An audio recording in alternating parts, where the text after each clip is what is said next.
Hi, I'm Paul Haydocy from Road Adventures, and today I'm going to show you how to utilize your wall-mounted air conditioning unit.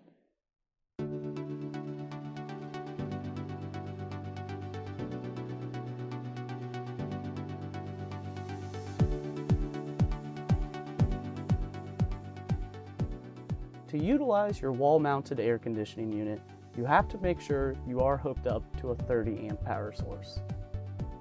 Now that you're hooked up to shore power, you're ready to choose which mode you would like to use. These wall-mounted units have 4 settings. They are fan high, cool low, and fan low. You'll notice another knob right above that. That is your thermostat, where you can select your warmest setting, which is 1, all the way to your coldest setting, which is 7.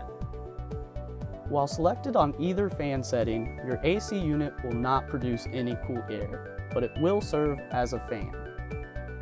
To prevent the compressor from overheating, you'll notice a switch next to the unit labeled AC fan.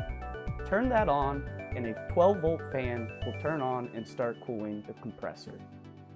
Thanks for watching. To check out more how-to videos, visit our YouTube page or go to roadadventures.com and start planning your next Great American Getaway.